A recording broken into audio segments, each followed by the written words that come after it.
Josue 5.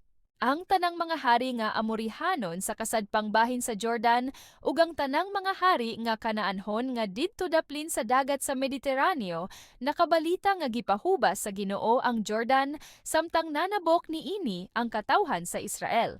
Nangahadlok sila og mitalaw sa mga Israelita. Ang pagtuli ug ang kasawlogan sa pagsaylo didto sa Gilgal unya miingon ang Ginoo kang Josue. Paghimog mga kutsilyo gikan sa lagit nga bato ug panulya ang mga Israelita. Busa naghimo si Josue og mga kutsilyo ug gituli sila didto sa bungtod nga tulianan. Gibuhat niya kini tungod kay ang tanang mga lalaki nga husto nag-edad sa pag-apil sa gubat sa pagbiya nila sa Ehipto nangamatay man dito sa kamingawan.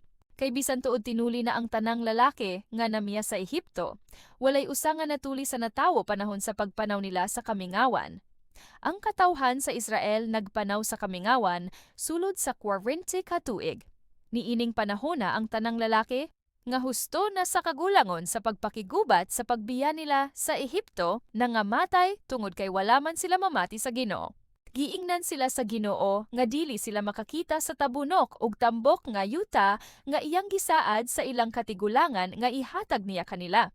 Apan ang mga anak nila nga mipuli kanila, wala matuli, samtang nagpanaw sila sa kamingawan. Kining bag-ong kaliwatan, mao'y gituli ni Josue. Human sa pagpanuli, nagpabilin sa kampo ang tibuok katawhan hangtod nga nangaayo ang ilang samad. Ug ang Ginoo miingon kang Josue, karong adlaw giwagtang ko ang inyong pagkatinamay ingon nga mga ulipon sa Ehipto.